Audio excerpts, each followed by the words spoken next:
I don't hear anything. Do you? No. Okay. How do you feel about that? About not hearing anything? No, the shot. Oh, I like it. I think it's cute. You don't like it?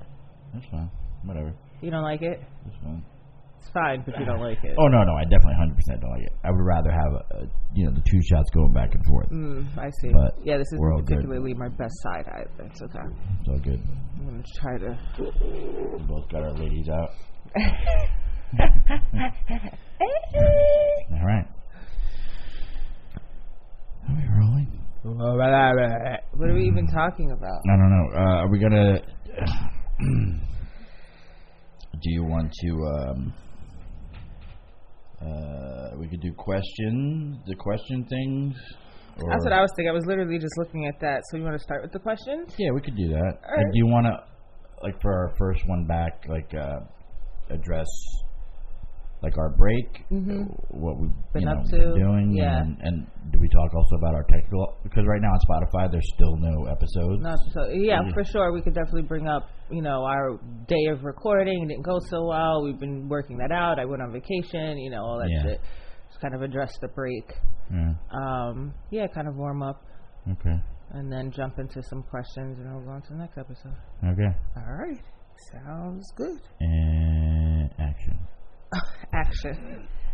Are we dancing to our music? Oh, yeah. Oh, yeah.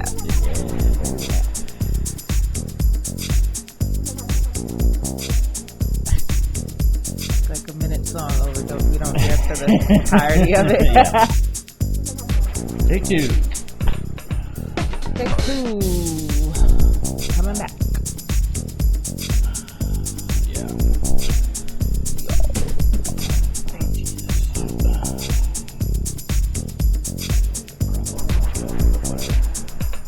Why do I sound purple?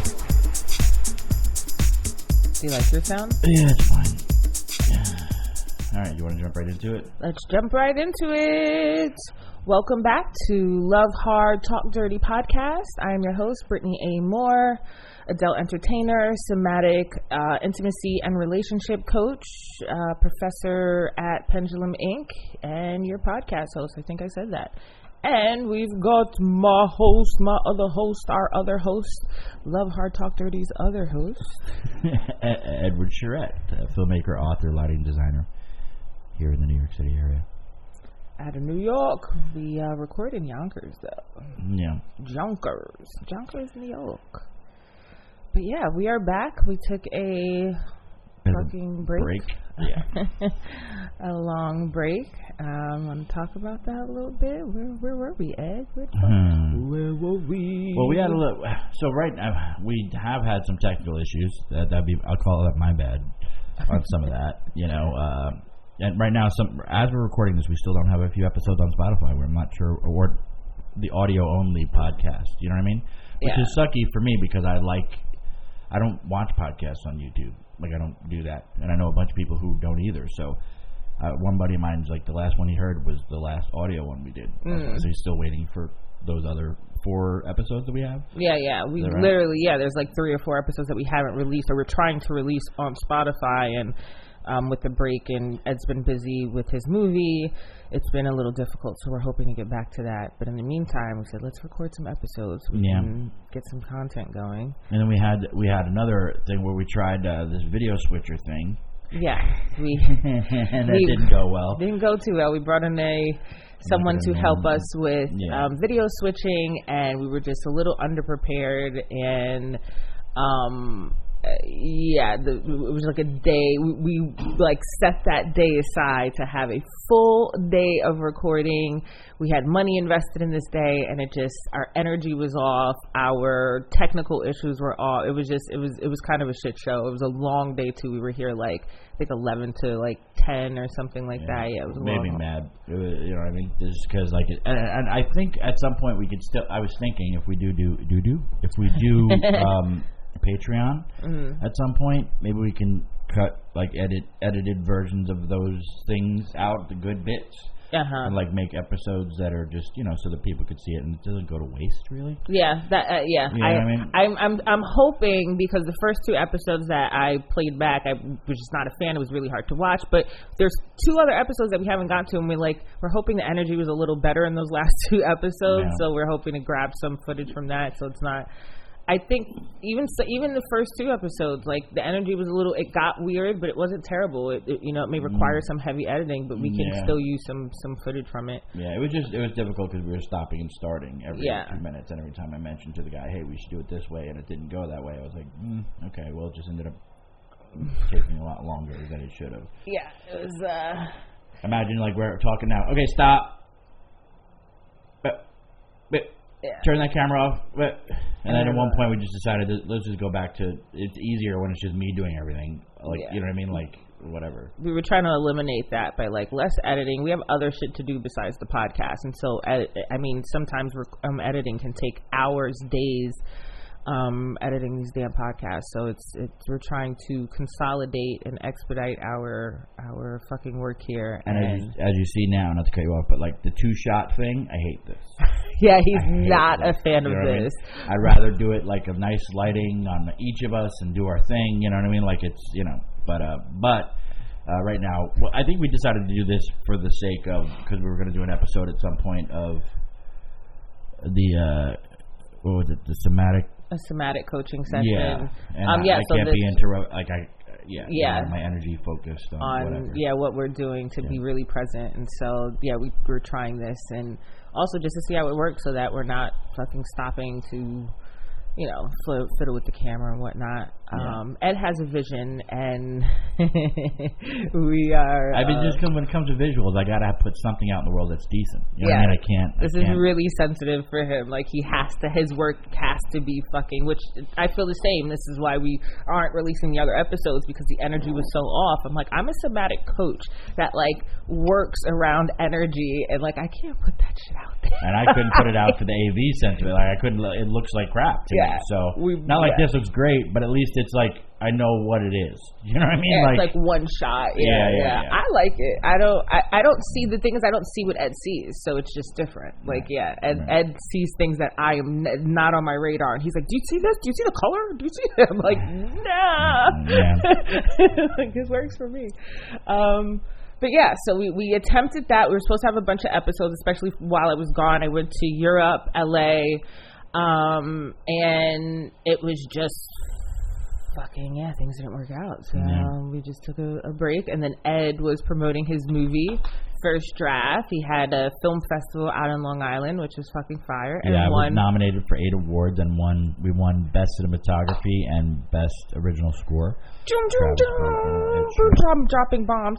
Yeah. So that's pretty cool. Fucking fire. Yeah. Wait, what 2 awards did you win? What are they named called? Cinematography and Original Score. So original score was for Travis Bacon, who did this soundtrack, and then cinematography. Again, it's how it looks. You know, it's the camera and the lighting. It's the camera, right? So obviously it means something to me. Like that's one thing in First Draft. Like the cinematography was amazing, and just like the cuts, the edits, especially for it being such a raw film from what you had. It was amazing. Yeah, I thought it was pretty amazing. Did you get a chance to read the screenplay I sent you? I did not. I haven't a chance to do shit. He sent it to me fucking, what was it, Wednesday? Like a day ago, Like fucking day ago. There's no rush, but read this weekend. I need you to read it. I would have read it this weekend. We would have had a lot of time this weekend. This week I had a couples training that I wasn't aware of with the Somatica Institute. Apparently it was a part of my tuition that I signed up with for my regular training. They kept sending me this contract to sign, and I thought it was spam, because I'm like, well, I didn't fucking pay for this, so I was ignoring it for the past 2 months. And then the email started getting daily, and then multiple times a day. And then the owner of the school, the head assistant, hit me up, and I was like, I still ignored that. And then the owner hit me up. These are text messages now, but it wasn't the owner's number. So it was this generic number, and I was like, well, it still seems like spam to me. Yeah. And I think I got on the phone with you, and I was like, I should probably check on that. It was the day before class starts or some shit, and I hit up. Well, now I got a message on the Somatica Institute, like Mighty Networks website, from the owner of the school. She's like, hey, sign this contract. And I was like, hey, I don't think I paid, but can you check? Because, like, what's happening? And she's like, no, you're paid. Like, you're paid up. And I'm like, well, I wasn't prepared to take this training now. I just got back from Europe. I have so much shit to do. I have class this week. And they're like, yeah, we're not offering it next year. We're offering a different program if you want to take that. And I was just like, well, no, I want to take couples. So I guess I'm doing this now. So it was just unprepared because it's like 6-hour-a-day modules for 3 days at a time. I don't have to go back until December. But, yeah, it's intense. It's a lot of work, a lot of information, and I just wasn't fucking prepared. So, no, I did not read that. And then I had to, like, I'm about to be kicked out of the Mighty space because my training is almost done. So I literally had to, like, copy and paste a whole bunch of information, type up things that I couldn't copy and paste, and, like, I have 62 tabs worth of information for my certification prep and, like, that I did this weekend. So okay. I started. No, it's all good. I'm trying to help the couples. I realized that I work really good with couples, by the way. Like, I'm okay coaching individuals, but, like, I think couples is my shit. Like, I'm fucking that's my thing. That's where I'm at. Couples, and I think men with sexual dysfunction issues and women exploring traumas. I've been trying to figure out who am I, like, advertising to for coaching, and I think after the couples training, I'm like, couples is so easy to me. Getting in a session with someone who has really heavy trauma is really difficult. Is a little more difficult for me, but like a couple. That's my thing. I think I'm good at talks. What is it about it you think that if you had to break it down, or? I really think that I'm good at, like, empathizing and translating what's happening with the couple, like, from an outside perspective, and, like, slowing them down and saying, hey, and catching things that they don't necessarily catch. Watching the tone in which people talk to each other, the words that they're using, and seeing where they're lacking in the tools that aren't being used that they could use to solve or help with whatever they're going through. So I think I'm just good at, because they're kind of working it out, you know, they'll bring up whatever issue, and then they start a conversation, and it gives me a chance to, like, interject and, like, navigate that conversation. That's something that we worked on, that, like, conversations that couples keep having and they just can't get anywhere. It's like working with them through that, you know, having partner one that really can't empathize with the other partner, just balancing the differences. I just feel I'm really good at, like, getting in there and working out the nitty gritty. It's hard when it's one person because they're just, you know, they don't have someone else to kind of, like, bounce off of. So, like, I'm pulling things out of them and trying to I'm pulling things out to kind of figure it out. It's a longer process, whereas couples, they come in and they're like, they have something that they're like so I'm like, oh, we're getting to it. We're like, it's a little different. So anyway, putting that in there. But so I was gone out in Europe and Italy, and Ed was here with his movie. You also had a lot of work, like a lot of lighting work and shit. Well, lately. It's a busy time of year. It's usually the busiest time of year. So you're in, like, cool ass places though. Your videos online. I'm like, where are you now? They never put the fucking location. Usually it's an NDA. Like, you can't post. The only things I post are things I can kind of get away with. You know what I mean? I see. I can't. So I didn't know that. I see. Okay. The coolest, the most high-profile job I think I did was some Eric Clapton thing, but I wasn't lighting it. I just was there to help load and unload. But it was just cool to be around. I got 2 free T-shirts out of it. Oh, that's so but yeah, I mean, it's all just been. It's just a busy time of year. But yep. Fucking busy. It's awesome. Yeah. Been busy. It's dying down. It'll be by Thanksgiving. Then it's dead till March. That's that line of work. And then it gets March, April, May, busy, and then I see. Summer can be some work, but not a lot. You know. It's usually September, October, November that's where you make your money. Anywho, but yeah. Well, I'm glad it's busy for you. I'm happy to be back and kind of getting back into work. And being out of the loop. I don't know. It kind of threw me off a bit. Being on that pilgrimage was intense. I'm not religious, and so it was just, I was with a church, and so it was different. Yeah. It was a learning curve for me. Learning curve being with my husband. I think that is the longest time we have spent together, consecutively, like 11 days and straight. On a trip, like it's like that could be. it was a little much for me. We both, yeah. It was a lot. We've had some prickly nights. There was one night we didn't even eat dinner. It was just like go to bed. We weren't talking to each other.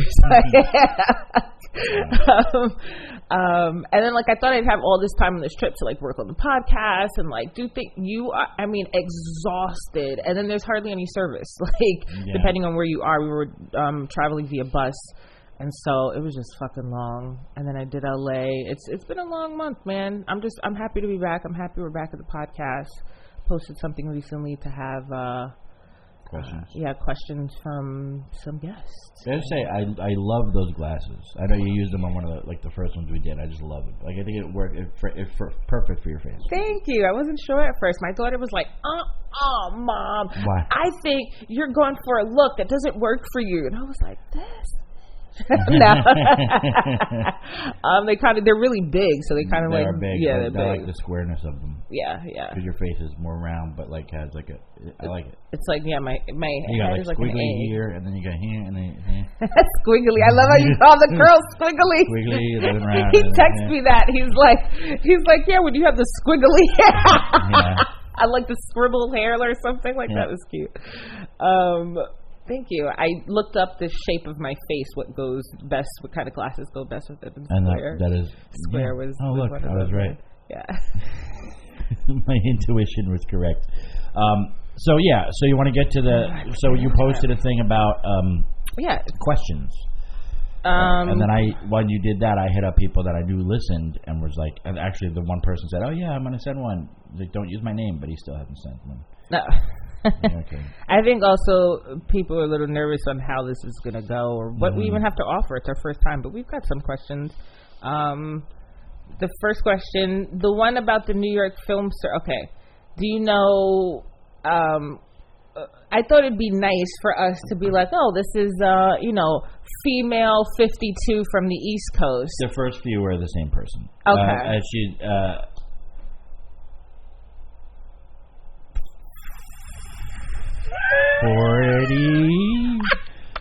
41-ish white female from single or out of a relationship. I don't know. The East Coast? Yeah. Travels? Yeah, she's always someplace else. So she's going up and down the eastern seaboard, and then at some point she wants to eventually live in the middle of nowhere. But I don't know. I don't know how to, because she's also like. It's like sometimes she's in Virginia or Florida, and then she's in the Midwest and whatever. You can never pin her down. Every time I'm talking to her, it's a different person. It's different fucking all over the place. Yeah. All right. Well, we've got a middle-aged white woman from all over. Ed, how has winning awards changed your feelings about the New York film circuit? I mean, I was very. I do feel like I did feel for a long time that New York film festivals film festivals are just kind of like scammy sometimes, especially nowadays in the new world where the internet's a thing and a lot of people can just create it, and most film festivals that aren't legit end up kind of you pay to just submit your film, and then on top of which some of them one of the ones I went to earlier on they schedule a really shit time, and then we had 3 days. This was something I did in Jersey a long time ago, and then the main time, at 7 o'clock on a Saturday night was a perfect time. The organizers premiered their own film, so it was just the whole thing was just a promotion, So it feels shitty sometimes dealing with and even when it's not, it just feels a little political, and they're all just trying to make money and do their thing. But, But then you're nominated for awards, and you're like, all right, well, I gotta go. No, but this place was good. They felt more legit. For the Long Island one, New York Long Island Film Festival, and they were just nice, and you got to meet there was a couple actors there that you'd know if you saw them, and then there was the one guy who was the dad on The Wonder Years. He was there. Oh, nice! So it was cool to meet him. Oh, that's fire. And it was a different setup because, the setup in Jersey was in a bar. The other one, I was really upset with that one because that was, no offense, but it was, a speaker just on a chair in the back of the room, and it wasn't even framed on the screen. You know what I mean? And my film was by itself in its own room. It's like, it was like upstairs in a room, which wasn't terrible, but it was a little warm. It was just separated. Exactly. And it's like, what the fuck is that all about? You know? And I mean, so people personal, coming in weren't like coming upstairs, especially when they hear a loud film. Just people that I know that were there. Yeah. You know what I mean? To see it was a nice crowd. I don't know if I could have that many people come out. So that. But that's fine. Right. Yeah, exactly. it was but just like different. in this other festival, it was still early. It was like 11 a.m., but there was already a block before us, so there, was a bunch of filmmakers in. People were in the room. You know what I mean? There was like, it wasn't a lot. Maybe it was like 25 people who, like strangers, watching the movie, which is what I want. I want people who've never seen it before to see it. And of course, it was a nightmare for me of like watching it and going, oh wow, there's still a sound issue, and I gotta fucking work on that. So I started taking notes in the middle of fucking screening. But that's what you do, like I'm seeing this movie through the eyes of strangers every time, and you want to keep watching it because that part, you make this movie, and the whole thing is it's not just what people feedback, because that's not that it's not helpful, but sometimes they just lie or they don't know. You know what I mean? It's watching it with them, and now you're noticing things that you didn't see before, and you're learning, and you can hear the laughs when they come or whatever, the reactions, and it's a whole different ballgame. Let's go out to fucking mic. I don't know. I was like slipping down. I'm like, I kept see it like chasing it. I'm like, oh no, because Ed. We moved the table. So now it's all fucked up. But I mean, since I was nominated, I was like, all right, well, I'll definitely go, and it was just way more legit. Like they had a proper festival. They had like a buffet, which was cool. But like the awards ceremony was it was like they cared about the images they were showing. They cared about the film and the community about the setup and everything. Like it was nice. So that was cool. And then to win was pretty cool. I didn't expect that, and then. I definitely didn't. I didn't expect more than one, but yeah, it was cool. It was cool. I didn't know what to say. Like I had no speech or anything prepared. I didn't expect, and I was just like, oh, thank you. Thank you. I don't know what I was saying, but it was cool. But it only changed my perspective of like, it depends on who is putting it on. You know what I mean? Yeah. So they put on a legit kind of festival. So I was happy. Nice. I love it. Yeah. All right. Question 2. Okay.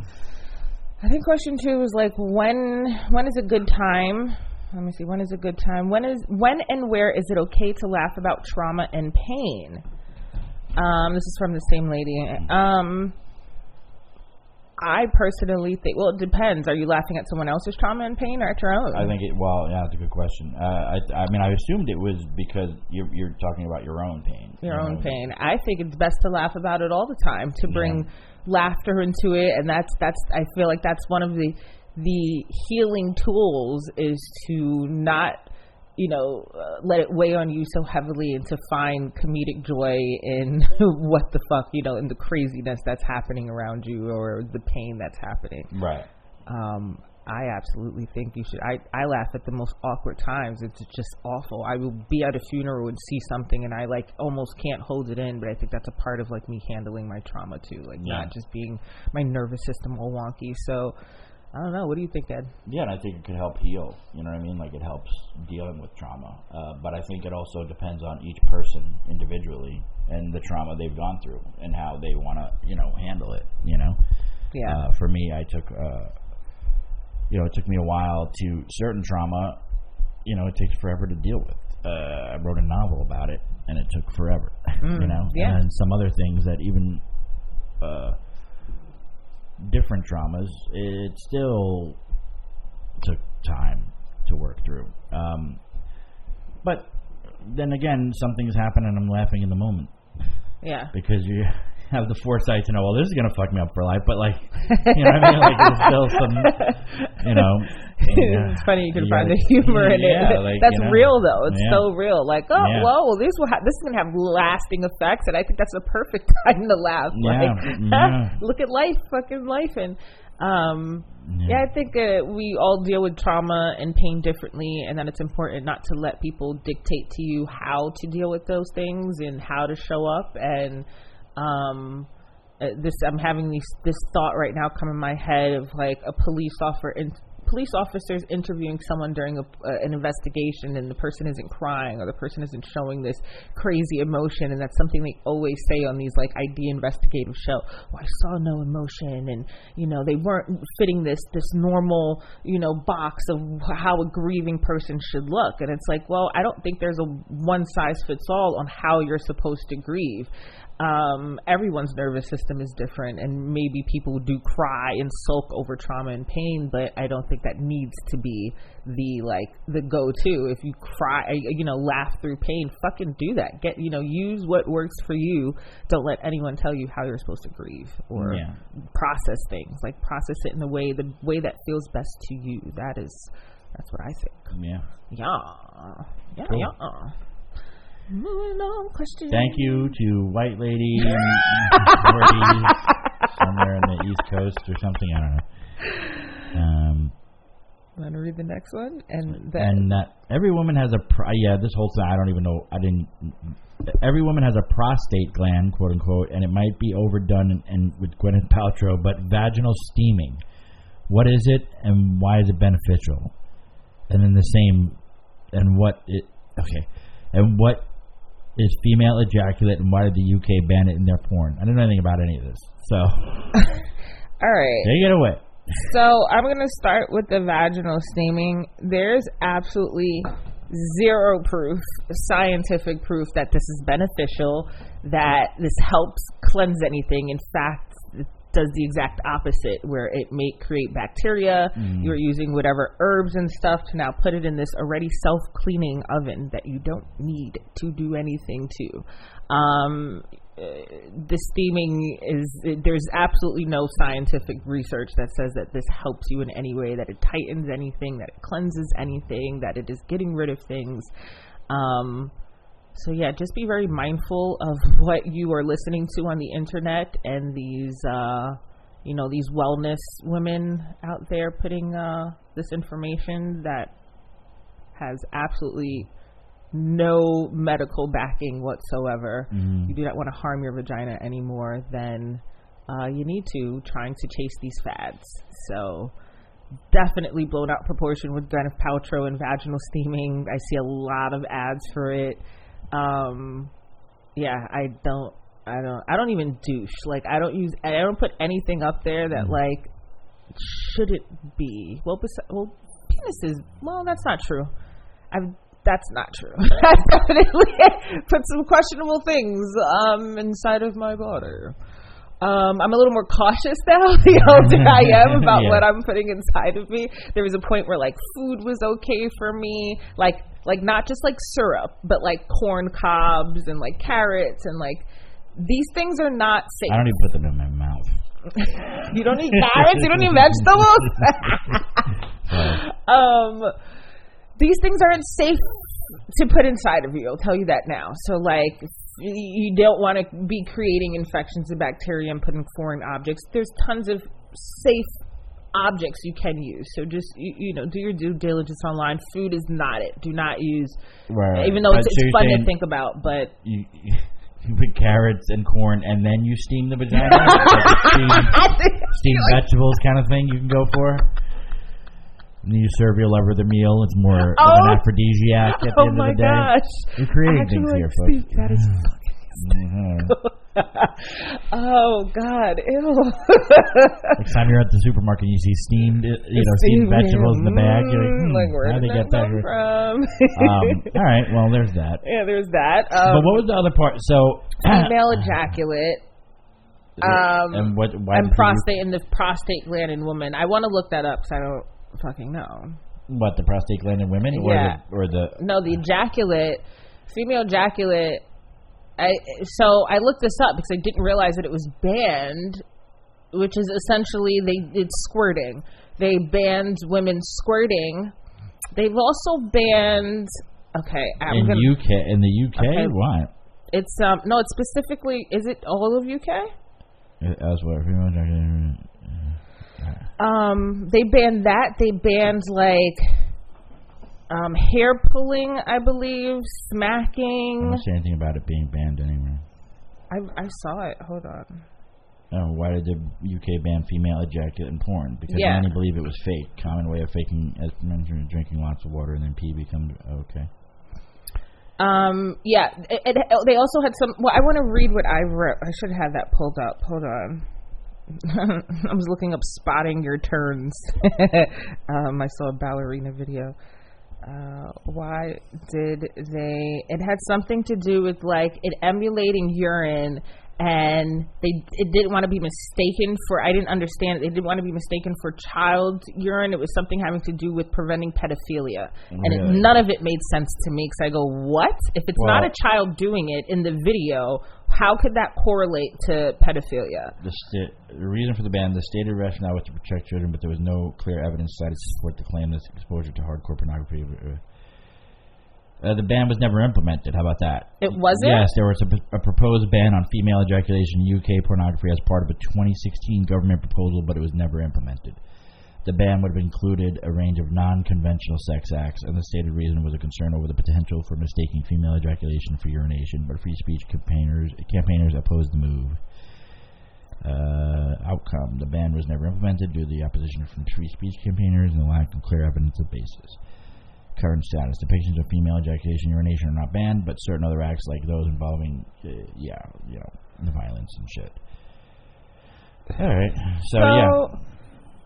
So, wait, where's your source?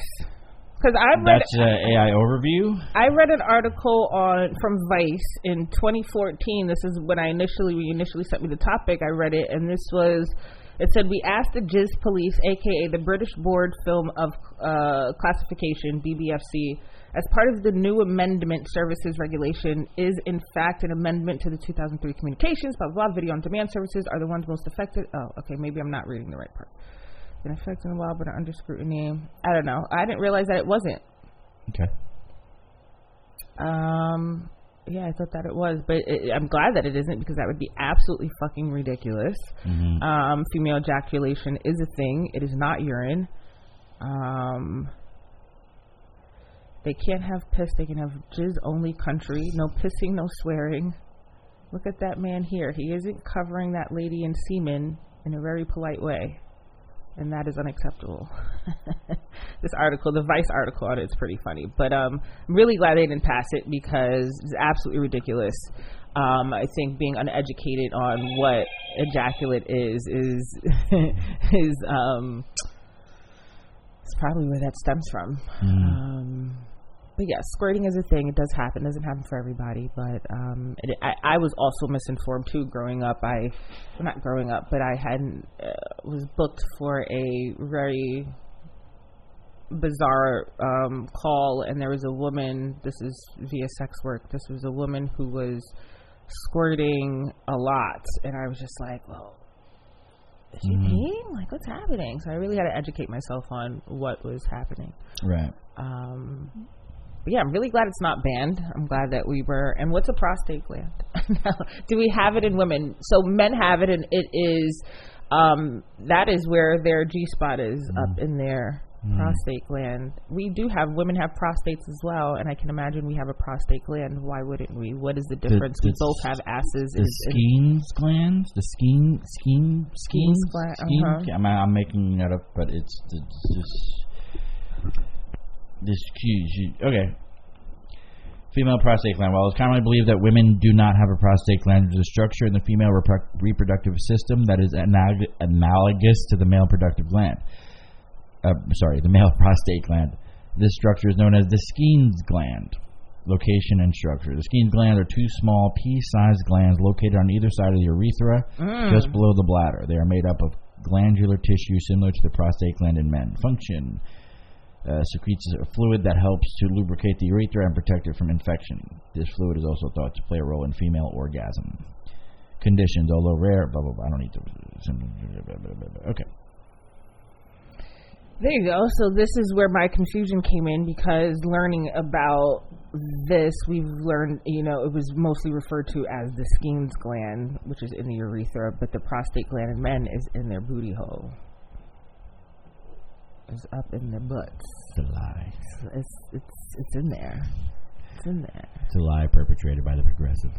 fucking left. in there. And so and that's where that confusion is, because when I first heard it, I go, and her question threw me off, because I was just like, oh shit, do we have fucking prostate glands? But realizing that they're in two different locations and they're technically called two different things. We have a Skene gland and a prostate gland. Is that something that if it was to be, is that like a G-spotty area, like how it is for men? Is it the same thing for women? Is touching that somehow even remotely? I didn't see that on the phone, so I guess not. The phone doesn't lie. The phone doesn't lie. We definitely have a G-spot that is up under, like up inside. I don't know if that's what we're actually hitting, if we're the Skene gland. What is that called again? A vagina? What is it? Vagina? A vagina. Okay. Vagina? Vagina? You know, when I was a kid, I had a fantasy. When I was coming online sexually, 13, 14, 15, I had this fantasy, like, that I could touch a woman. And she could come. And I could turn it on and off, so it was just certain women. You know what I mean? It was like a thing. I don't know. I had it for... Have you thought about getting Fiza, like, vibrating underwear so that you can actually maybe, like, touch her while she... Nope. Not on camera. Definitely not on camera. I don't think she'd want that either. We keep that stuff private. Okay. I won't ask about your bedroom topics. All right. I'll move on to the next question. Okay. Let us see. Oh, this next one was he's a man older than me by a year. Lives on the East Coast. So what does that mean? Jewish, mid-40s, 50s, 80s? How old older are you, than 50, younger than 60. Wait, you're in your 50s, Ed? No. Ed, tell the story about when a streetwalker approached us by pulling up next to us in the car. Okay, so I've forgotten about this, and I was reminded on the phone, like we were all talking and hanging out.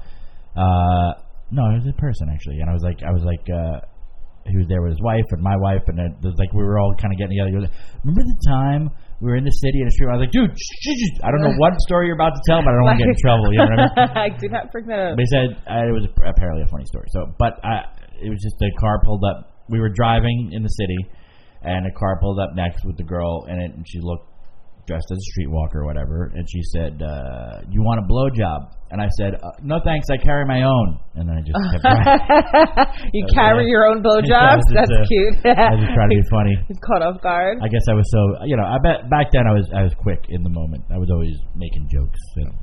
You still always make jokes. I love it. Yeah. No thanks, I carry my own. And I just pull up. But question, what does a street worker dress like? Streetwalker. What did I call it? Street worker. Street worker. Yeah, but so back in the 90s, I don't know if you're around the Chelsea area. Chelsea is very prominent now, whatever. But back in the early 90s to mid 90s, it was very. There were lots of streetwalkers in that area, dressed in like lace and Victoria's Secret, or I guess now for the younger crowd, Romantic Depot kind of clothes. Like they were just walking the streets like that. So that's what we saw in the car next to us. And then she pulled up and asked, and that was funny. Okay. She's like, well, how do you know she was a streetwalker? She was in a car, Ed. Well, I'm just saying, because you could... you knew because you were in that area, and it was like, oh, because of it, and then it was a girl, and it was like, oh, whatever. Maybe it was just some girl asking me if I wanted a blowjob. Yeah, could be. Yeah, some provocatively dressed woman who even was still, horny. I just wanted to have. It was more important to have the funny bit than anything else, and I completely forgot about it. But my friend remembered 30 years later. So whatever. One time I was filling out when I was younger an application for Blockbuster Video. And on the application, name, blah, blah, and it said geographical preference. And I put sea level. I got the interview, and the guy's like, sea level? And I was like, man, I got to go for the joke. Didn't get the job. But he had an interview, though. He's like, what is this? What is this? Sometimes you got to do the gag, That is funny. Well, yes, I do think that there is an aesthetic that street workers have fit and maybe still continue to fit. but I don't think are there streetwalkers anymore because of the internet? There's absolutely streetwalkers and street workers. Where? Same thing. Heavy in the areas where there's warm weather year round. Cali has a huge. No, not like in New York. And there's a huge area down in Queens that have where? girls working. Where? I don't know exactly where. I'm sure you'll be able to find. But Queens is actually big. But anyway, there's absolutely 1,000% still street workers. There will forever, I know for the end of time, will be street workers. In the big massage area in Flushing, there's still there are girls who they'll stand on the corner to bring them into the massage. Yeah. Oh yeah, absolutely. There's still there is a video not too long ago posted on World Star Hip Hop in the Queens area of girls outside in lingerie just walking up and down the street.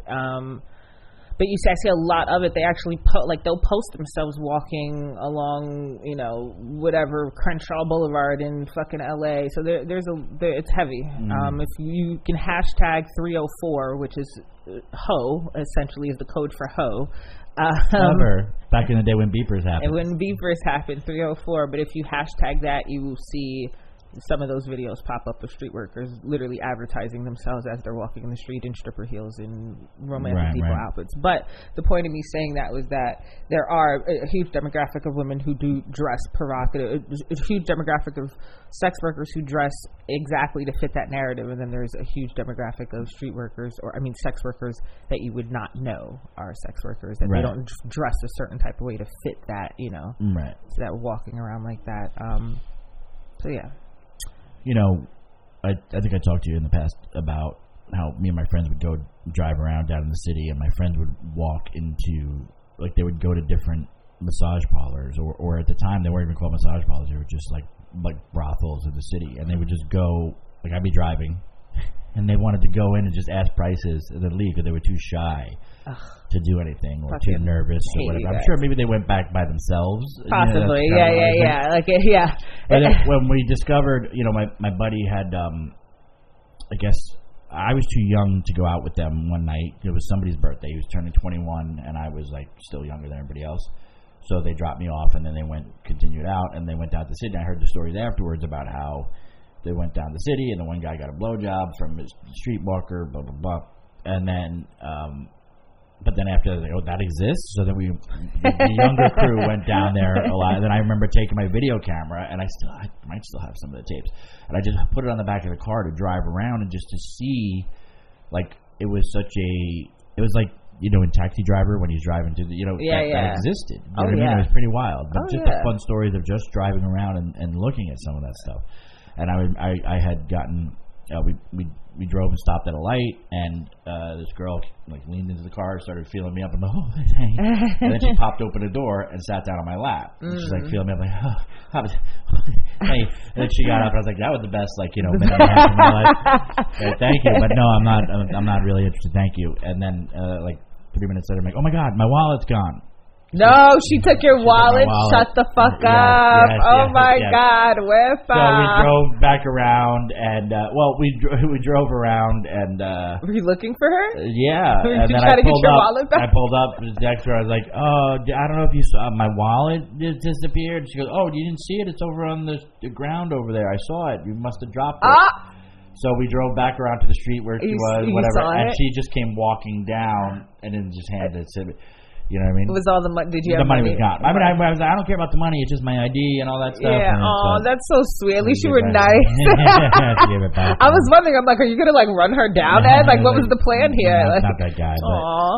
But yeah, she gave it back. She definitely got crazy, you. Damn, crazy that's definitely crazy. That's there crazier were than two groups of us. So there was a car behind us, and then there was us, friends that we were driving around looking at all this stuff. And then so this happens. I'm like, oh my God, whatever. And then we're driving. And I yell back to the people behind me. I'm like, bitch stole my fucking wallet. Stole my wallet. And then there are people on the sidewalk just laughing hysterically at me because now I just said all that, whatever. Ed, you got wrong. And then I eventually I was like, I got an idea, guys. Next time we go down, I'll pin a wallet to the inside of my pants so that somebody could sit there and try to steal it, but they're just sitting there, and I'm just sitting there. Yeah, sit on my lap. Yeah, sit on my lap. Keep feeling on me. Yeah, it never happened, but still was an idea. That was your idea after the fact. It's like when the bully beats you up, and then you go home and you have all these thoughts afterwards. Yes. It's like when I used to live by Hunts Point. I grew up on Longwood Avenue, which is only a stop from Hunts Point, and so that was very yeah, it was one of those areas. Yeah, yeah, for sure. I used to walk to McDonald's. That was like we'd have to go under the highway, under a bridge, over a bridge to get to the McDonald's, and that was particular to a lot of area, workers. Yeah. So, but it's, even though I grew up in that area, my mom kept me very sheltered. So like, I didn't really like know anything about streetwalkers or sex work or anything like that until like my teens. And that I was introduced to it from like a girl that I met at the psych ward. She was telling me about how some guy had paid her, and I was like, "What? That's a thing?" Wow. And so, yeah. And then because she had told that to me when I was being harassed by some guy who was like following me down the street, I was like, "Well, I can get rid of him." I was like, "I'll just take his number." And then when he kept harassing me, like kept hitting me up, I suggested he pay me, and that's how it basically all started. But yeah, I really didn't know, even growing up in that area. But yeah, you got some funny stories I didn't know about. Fucking getting robbed, Ed. Why are you getting robbed? And next question. How many red flags are too many? This is from a late 30-year-old black male on the East Coast. I don't know. What do you think, Edward? I think it depends, but I feel like isn't one enough? Isn't one too many? A red flag is a red flag, depending on how old you are and how much you want to deal with. Like I said, on my first date with the wife, there was a red flag. Mm-hmm. And I just ignored it because I felt something else going on, so I just stayed, for good or bad. And then it popped up again throughout time, but I don't know. I just stayed. But I would say how many, I guess, but that was like one thing. I guess if you see two, you gotta call it up. It's one thing to ignore one red flag because it's like, well, everybody has their things, but two, it's like, okay, so what are the topics? You know what I mean? Like, what are the, when you're hitting two, it's like, okay, it's not leaving, now you're like, one red flag, like, okay, hold on. Now it's like, whoa, that's what your mind has to be like,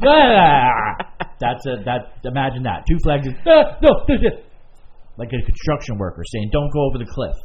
So I would say two is one is like, all right, you're playing with fire, but maybe that's where passion and love lives, on the edge. Two, that's just me. That's just dead. What do you think? More than two. Excuse me, I think I just burped. You did. You heard it? Yes. Oh, shit, sorry. Smelt it. Shut up. I didn't even eat today. Does it smell like bad breath? No, I'm kidding. Okay. Does that smell like pickles? I ate pickles before you got here. Just pickles? Just pickles. I love pickles. That's good. It's good for your belly. It's good for your gut health. Gut health. That's why I ate them. I love pickles. I always forget. I have jars and jars of pickles and then forget I have them. I keep buying them. How many red flags are too many? I think that it's important to establish what your red flags are, your hard nose, and take it from there. I feel like when we aren't sure and we aren't clear of what our triggers are and what our our boundaries are and what our hard nose are, we tend to let a ton of red flags swoop over or tuck them under the rug. And I don't know if I can say like how many are too many, right? I think that you really have to be sure in yourself and say, hey, if this person does this, knowing that if this happens, this is what I'm going to do, or this is what I'm not going to do, or this is, am I staying or am I leaving? And where those red flags stand, because there may be some things that you are not, 100%, that may not fully align with you, but that you're willing to whatever compromise or talk about. If you see it come up, then you can have that conversation with that person, figure out where they stand with it, right? And then see, and then assess if it's a further red flag or not. I have a difficult time with that because I am so on alert when dating or whatever, like everything is a red flag to me, and I'm just like, oh no, I don't know about this, I'm not sure. So like I'm teaching myself to not be on so alert and not let my past traumas like come into what's happening now, and to kind of just absorb and realize like what's happening in me. Like if I am triggered or if there is a red flag that comes up, then like assessing like fuck, and like and how deep that red flag goes. Like I think that not any, like, people have trauma, people have baggage with them, so there's gonna be shit about them. Like there's gonna be something that's gonna be difficult to fucking deal with. So like really assessing that. But I think it's really important to know what the fuck your red flags are. Like what are things outside of dating, you know, like what do you like, what you don't like, right? Like knowing really, your boundaries yourself. Yeah, right. Like really having that set in concrete. I think that's huge. Right. Huge shit. Cool. My phone keeps like fucking. Oh no, we're good. How do I know if I'm the problem or they? This is by the same guy. How do I know if I'm the problem or they are? I think that kind of reflects the red flag question, is like a little bit. This is where I would say, like, knowing exactly who you are, like standing in yourself, like knowing your triggers, knowing things, to know if you are creating problems in the relationship, if you are projecting. I think being self-aware can let you know who's if there's a, if someone is a problem in the relationship. If you have the question, like if you're questioning, I think you're not you're not self-aware. You know what I mean? Like if you how do I know which one of us is the problem? I feel like that's you. Right? You know what I mean? Because you should know, like, you know what I mean? Like, I don't know. At some point, you have to know. I mean, I guess, but like you know your boundaries, you know what it is you want.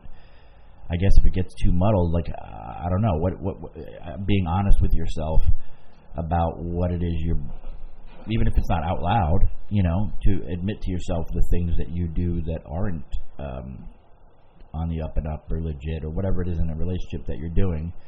But I feel like having that question of like, how do I know?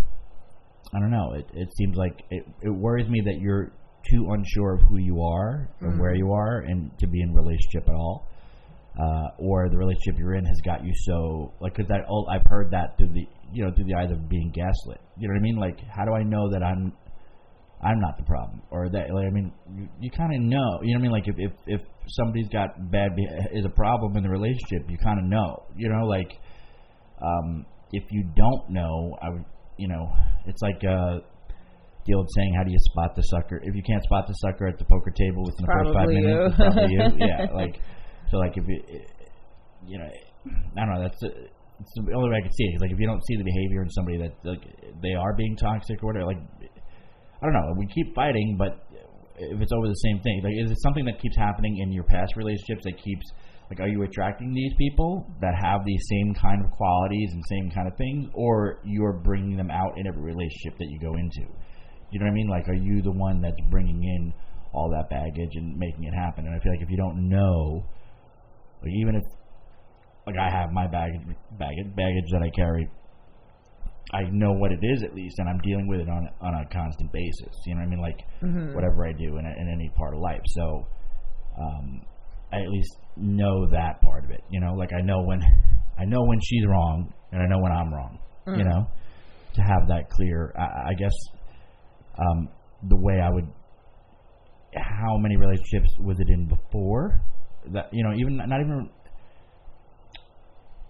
I guess I don't know. What were you gonna say? I like it. I like hearing the thought process there. I think that when you are looking to shift blame or place blame, that there's already a problem. Looking to figure out who do I blame right now? Who is responsible for what's happening here? And I think that can create a lot of shame and a lot of feelings of unworthiness if you feel like you are, you are the problem or the person is the problem, and then you're looking for this solution. I think that being secure, like knowing what you're, like you said, knowing what you were bringing in, you know, like what you're bringing into the relationship is huge. But also not looking for blame. You know, I think that's where a lot of relationships have friction, is because we're looking for someone to blame as opposed to finding the compassion and finding the intimacy in what's happening and being there with your partner present and seeing if there is a solution. As opposed to going, well, you're doing this wrong, now fix it, you know, or you're doing this, you're X, Y, and Z. It's like that kind of defeats the whole purpose, I feel, of partnership, is, you know, placing blame as opposed to showing up and like, hey, there is a problem here, not like you are the problem and you were doing things wrong. And so I think that just that question throws me off, especially as a coach, because immediately I'm like, ooh, you know, I want to know why you're looking to blame somebody. You know, let's talk about the issue first, and let's see if there's even blame to be placed. Like, it just could be a thing coming up. It just could be, does it, you know, like your wounds coming into a relationship and your triggers and how you're responding to that isn't something to be like, that's because you did that and this is blah, blah, blah. I totally get it, but I think there is part of it that's a natural reaction, I think. You come into a relationship, you're bringing what you think is your best self, you know, and you're living your life and you're doing your thing, and then something's going wrong, you kind of automatically go, well, what happened? I'm doing me right. What you kind of automatically have to go. But it may not be right for the relationship. Like, it may not be right for that person. Right. But I'm saying it's like a natural response to like. Especially if the other person's coming at you, and it's because that's usually what it is. It's a criticize from the other side. You know what I mean? Or it may feel that way. It may not necessarily be that way, though. Okay. You don't agree? No, it may not. You're right. You know, it may feel like a criticism, and it may actually be a criticism too. It may be, but it also may be like that could be part of your shit, that everything is a criticism that person is coming at you with. So is it a blame, or is it? Right. Is it but you're right. It is a natural response to go, well, what's happening? Right. It's like part of the what do you call it? Not deduction. The post-mortem, you know, when somebody, how do you, like, what went wrong? Yeah. You know what I mean? Yeah, that's the immediate reaction. What went wrong? How can I fit, you know, all these things, and like, you don't want to be left to blame, and like, I'm not doing anything wrong, so that natural reaction too is to come in, and I think that if we shift that, that we'd have a lot less friction in relationships if we can, and it takes a lot of work to when something comes up to be like, to not have that go off. But what happens is sometimes it can get too much, because then you become get too much, because now it's like, I'm taking it all, like, well, it must be me, you know what I mean? And then it becomes something where you're wearing yourself down. But that sounds personal for you. That sounds like you saying, well, it must be me. Like, that's right. Well, that's what I'm saying. But you're the other part of it. If it's too much, if you go into a relationship with too much, like, well, hold on. But what is too much? I don't understand. Whatever it is. So nothing, that person, before I do anything, before I go saying, oh, it's they messed up or whatever, it becomes too much of like a critique of yourself. It's just constantly breaking yourself apart. You go, well, I'm the only one in charge of my own being and what I can do with my life. So you're self-criticizing and whatever. And then sometimes, because you're so trying not to blame somebody else or to point fingers or whatever, now you're the problem. And then your anger turned into it becomes depression, and it can turn into like a mirror into yourself of like pure. You don't want to sit there. You want to be compassionate or whatever, not blame other people. Well, it must be me because I'm the only one who control my life. And then at some point you're tearing yourself apart. Like you only see the bad parts of you. It can turn into that real fast if you're not having a more open dialogue, an honest dialogue. Like, you know what, you did do this. You know what I mean? Like, it's not. This person is bringing some bad things to it. If you're like, try to like, well, no, I have to be more aware of my surroundings, or whatever. I have to be more aware. It's got to be me. There's got to be some things. And once you start analyzing yourself, sometimes too much, it can. But then degrade. It can degrade. I can feel how I can see how that happens. But I kind of get what you're saying.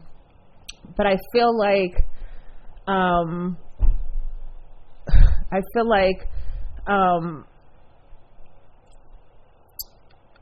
that is something that you would really have to work on individually, on being able to hold space in a relationship for your partner's complaints without taking it to without taking it feeling like, oh my God, well then it must be, in bearing that weight, being able to have conversations with a partner and I guess being honest in those moments and saying, hey, this is a lot, it's being able to speak that truth, being able to speak and say, hey, this is feeling like I am holding the weight of all this, so maybe you don't have to anymore.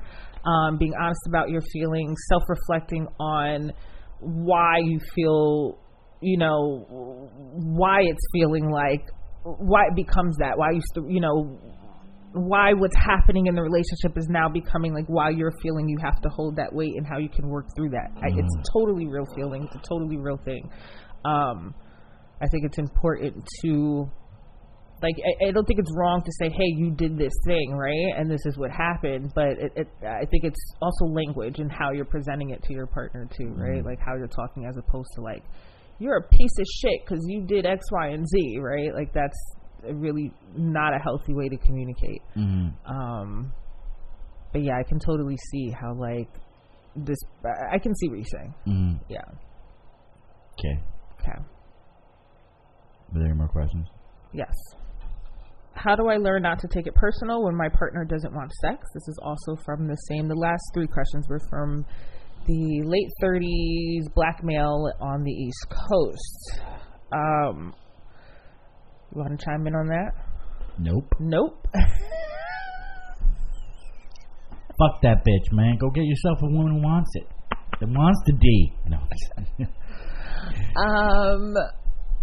I think it's really important, as just people in general, that we are not holding our partners responsible for our sexual needs. And I think that would help a lot with that expectation of, well, I'm horny, you're not doing anything, and now I'm mad. You really have to set with the fact that, hey, your partner will not be up to have sex all the time with you. There may be other life instances that come in, surgeries, babies, money, just whatever is happening where your partner may not be in the fucking mood. To not take it personal, to get back to the question, is to really understand that no one is responsible to make you come. No one is responsible. Your partner, your wife, your husband, whoever the fuck it is, they're not responsible for that need of yours. You have to be responsible for that on your own. Get connected with your body. Teach yourself new things. Play with yourself. Read books. Explore your options. And if your needs, if you feel like your desires aren't being met and you have certain needs, have these discussions with your partner. So these aren't easy discussions. One thing that I learned, especially in couples training this weekend, is that, and also with couples therapists will not bring up sex. They will wait for the couples to, and couples are often waiting for the therapist to bring up sex. Nobody wants to talk about sex. Even in couples coaching, as a somatic coach, we bring up sex a lot. And that's something that I will tell my couples, even if it's something that we're not exploring or something that you're there with me for. I'm going to ask you about sex every few sessions. I want to see if we are connecting in that way, and if it's something on the table. What was the question? What are we talking about? You said something about sex on a table. Haven't had sex on a table in a while. Bringing up sex and having that conversation with your partner when your partner does not want to have as much sex with you, and they don't want to have sex. How do you not take it personal? Is having those open conversations and being responsible for your own sexual needs and desires, making sure that you are taking care of them on your own, and being confident in that space that which may be difficult because you are attracted to your partner and you want to be with them, and they may not be giving you that same energy. But yeah. So like I have, sometimes for like it goes the other way where usually you think of like guys always want to have sex and the women don't, the stereotype from wherever. But sometimes I just come home from work and I'm just too exhausted, or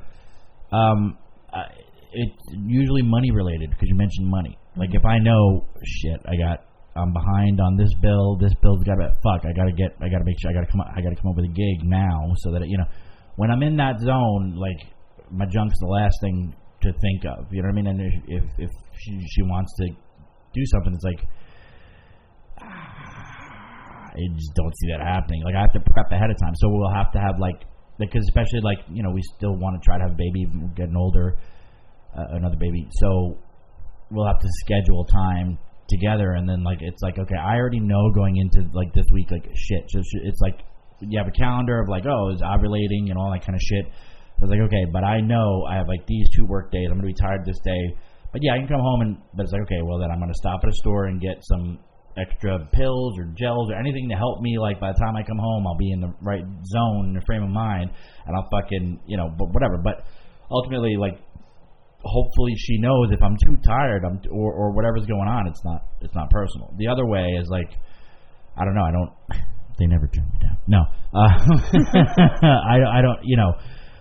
In the past, I've had friends, female friends, who withheld from their significant other as a way of saying go fuck yourself, literally just to withhold as a form of abuse. You know what I mean? And I don't think she knew. I'm speaking of one person in particular, but I know another person who does it, where they do it to prove a point or to win an argument, and it's so now they're in a relationship and they haven't had sex in 6 months, and she's saying she's not in the mood or whatever, she's depressed, but really it's because she's pissed about something else and is withholding for calculated reasons to mess with him. So is it withholding, or is she pissed and doesn't want to have sex?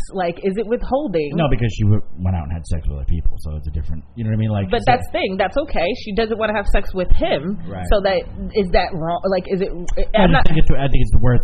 I don't know if that's necessarily abuse. If a person doesn't want to have sex with you, I think that if you're in a relationship and somebody's purposely withholding sex, but that's the thing, is that I can't wrap my hand about purposely withholding, because if someone doesn't want to have sex, withholding, I don't want to fuck you. Am I withholding? Is it you don't want to fuck me, or you want to fuck me but you're not going to because you need to learn a lesson? That's manipulation. It is manipulation, but if that's manipulation, you need to learn a lesson. I do think so. I do think I'm going to withhold, but at the same time, a part of me is you should be able to have full autonomy. I have sex whoever I want, whenever I want. Just because we're married doesn't mean I have sex all the time. On the other side of it, well, then I shouldn't have to be in this relationship. If that's how it really is, then I don't need to be here. You have to have those conversations with yourself. Ultimately, I want to have sex, and the person, you don't want to take it personally if they just are tired or whatever. But if a year goes by and it's something we should be able to talk about in therapy, if we can't talk about it personally, I'm pointing at you, if we can't talk about it personally, then we should be able to have therapy or something to have those conversations. It's important to me to have sex, and I feel it is a personal thing if you don't want to have sex with me. You know what I mean? If it's just your sex drive is going away, okay, but why is it you don't want to have sex with me? Well, sometimes how do you not take it? The question was, how do you not take it personally? How do you not take it personally? It's hard not to take it personal. That's number one. Hard not to take it personal. Right. But just want to touch on a few things that your partner may not want to have sex with you, and that doesn't mean that they are abusing you or manipulating you, because at one point they did and now they don't. Things change. People change. Hormones change. Attraction changes, and these are all very normal things in a relationship. And there doesn't have to be a reason. There doesn't have to be, well, she's I need a reason for her not to want to have sex with me. Not necessarily. There doesn't have to be an explanation, and I know that's hurtful. That could be hurtful to hear. I do agree that withholding to prove a point, or to use that to kind of manipulate to get what you want, that is manipulation and abuse. I will take that back. But just if they're using it in that sense, but withholding because they don't want to, they're not attracted to you, they are pissed off because you aren't fucking whatever it is. I think that these are, and then goes and cheats. I think that's a whole separate thing. Cheating, you outsourcing. She's now outsourcing dishonestly to get her needs met because she's not, the connection there and the relationship isn't there. I think that is really fucked up. But so on the other side of it, but that's your partner the thing, could not be attracted to you at right now. You know what I mean? When you're in a relationship long enough, it's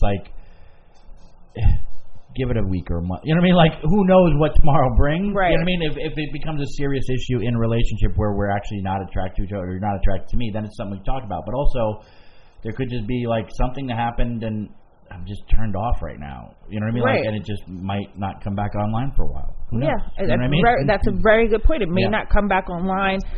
There's a lot of things to help with that, to get your thing back online, to find the attraction for your husband. It's not an end all. If you are losing attraction, there are tons of methods to work on that. And also, I said just now, I was like, that's fucked up if she's going out and cheating. As someone who, from a coach's perspective, I'm looking at it like, it's hurtful to be cheated on, and especially when you feel like, well, what's wrong with me? And your person's not having sex with you. That's really hurtful. And, of course, it's fucked up, right? But I don't want to shame people who are going out and outsourcing dishonestly. There are 5 ways that people outsource their needs, or not outsource, that get their needs met.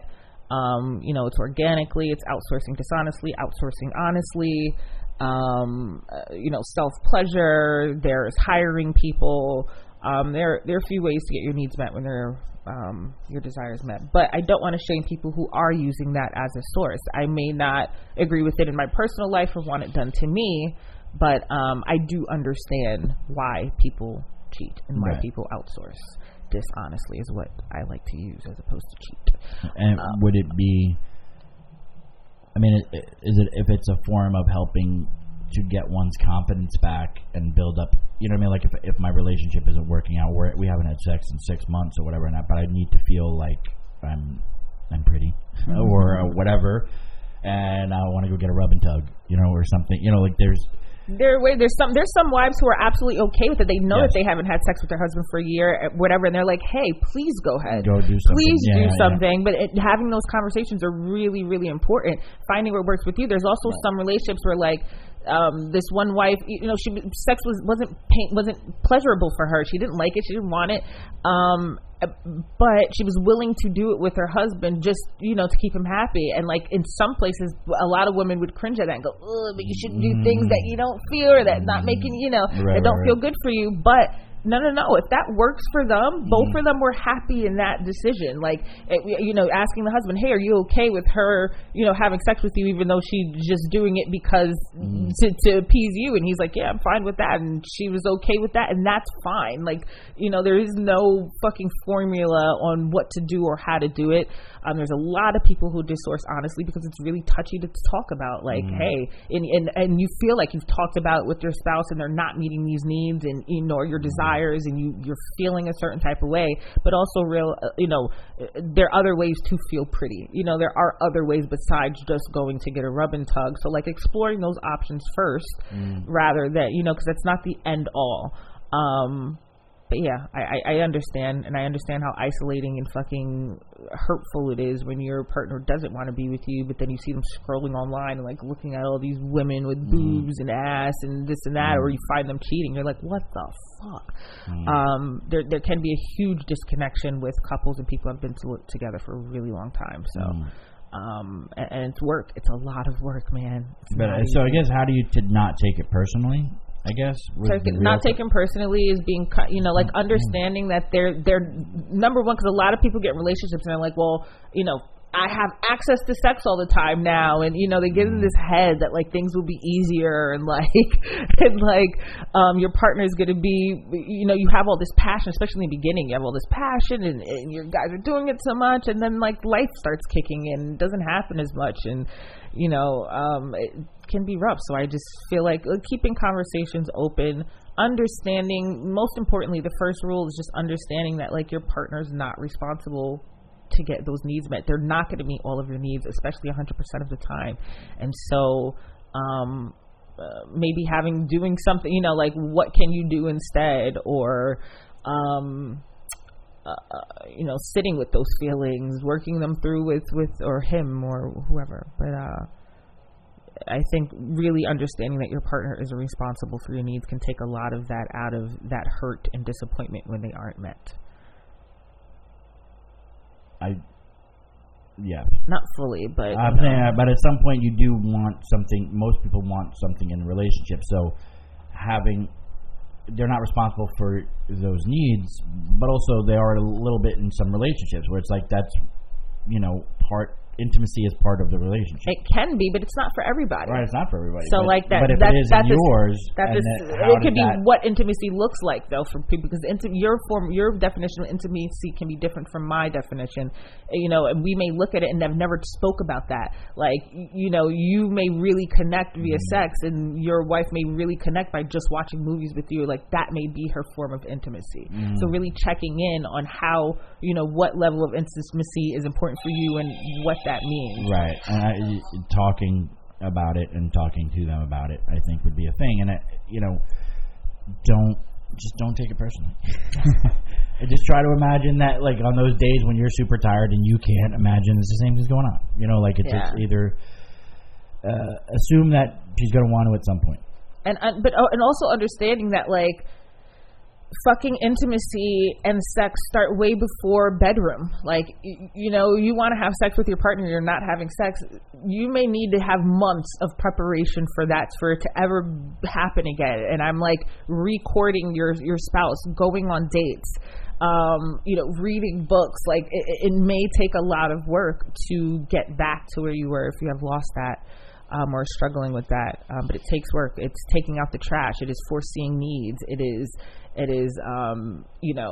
running a bath for her without expectation, doing those things without expectation first. You shouldn't expect sex. I wouldn't say shouldn't. I'm not going to say that, because sometimes I absolutely expect it. Doing things, providing forms of service and intimacy without the expectation of sex will probably lead to more sex. I can tell you that. I say go into it thinking you're a piece of shit, you look disgusting, this is how it is, you're lucky if anybody wants to have sex with you. This is my mentality since I came online at the age of 12. Oh, OMG. This is the Irish Catholic Bronx version of it. You're just a terrible person, and nobody really wants to have sex with you. Don't listen to But be very thankful when they do. Don't listen. And then don't listen to don't work on your abs. She's not giving you the sex you want. Then just go write a novel. Go write books. Just go be creative. Go create an album, and then there'll be people that want you, and then she'll be like, "Oh, what is that?" Oh, and then she'll want you. Fuck that bitch. Sorry. Terrible, awful. No, I empathize with that. Look, sorry. Sexy body over there. Oh, sexy body. Sorry. I love it. I think that's all the questions. We have one more. Final and last questions. You want to get out of here, huh? You're like, is this over with? No, I just got a text that she's going to be home earlier than expected. Okay.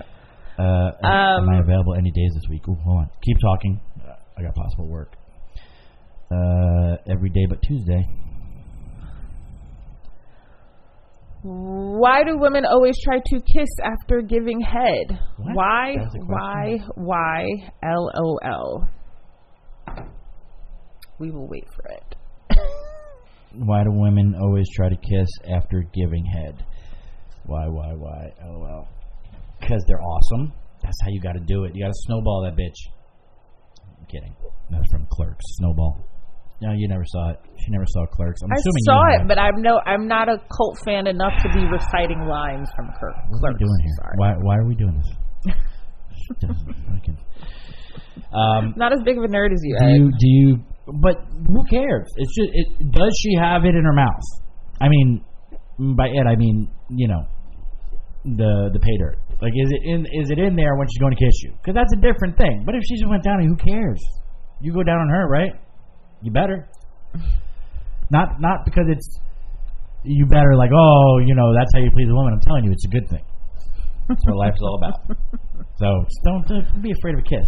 It's a wuss question. I'm sorry. Go ahead, go. Oh, no, this was from a early 40s black male on the East Coast. Sorry. Different male. Yeah, it's funny because I asked this question to someone recently, and I was like, do you not like kisses after giving head? Like, no, I like the kisses. I just don't want my cum in my mouth. I'm like, but it's your cum. Why wouldn't you want your cum? They're like, I don't want to taste myself. Yeah, no, you don't want the. But I have to taste it, but you don't want to taste it. Nobody said you had to. That's very true. I don't have to. I don't know. Some people are squeamish about it. I think that the question is, why do women want to do it, or why? I think it's a form of intimacy, especially after performing such a active labor. They want to kind of feel still connected to you after that, like, you know, and also an acknowledgement. It's almost like an appreciation, an acknowledgement. I definitely want to kiss after most of the time. I'm just like, I fucking did that. In general, though, right? Isn't it always like, you know? I don't know. I think it's the whole cum in the mouth that they, you know, she just swallowed your nut and they don't want that in their area. I don't know. Also, I think it's also as long as there's no remnants, right? But like, I mean, he's saying who cares? Yeah, to me, I'm just like, who the fuck? If you get a little in your mouth, you're gonna freak out about it. Like, to me, you probably won't be a sexual partner of mine for that long, because if you're freaking out over that shit, it's just like, to me, sex happens. There's juice and shit everywhere. So like, you're really gonna freak out over a little cum that might be in my mouth and transfer to your mouth? Like, go fuck off. Seriously. But I do get that people are squeamish about it. I think there's a little sense of homophobia in there, because there is this, if I'm tasting cum, then I must be gay. If I'm tasting, ejaculation, I think it's really prevalent in black men. I wouldn't say to that, but I don't want to stereotype from. But I'm going to. I did stereotype. Huge. And I just think it's because of my conversations with black men recently surrounding this topic, and there's some who are not squeamish about it, but I feel like there are a huge demographic who are.